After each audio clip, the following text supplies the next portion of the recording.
අන්න රේනු මගේ කොල්ලා තාම යවපු මෙසේජ් එකවත් බලපු නැතු වගේ ආඩම්බර කොල්ලා.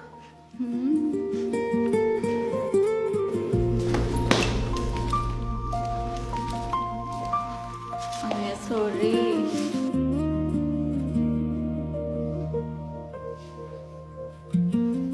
හිතලම නේද කරේ?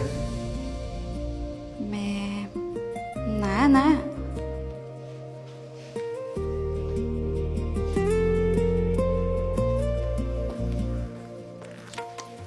හිතලද කරේ?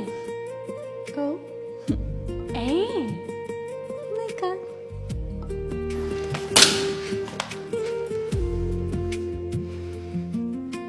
අර හිතලම කකුල් මාට්ටු දෙන්න බං. අයඩෙක්ස් හෙඩ් ෆාස්ට් ඔබට දැනෙන හිස කැක්කුමට විනාඩි 2කින් සහනය ආරම්භයි.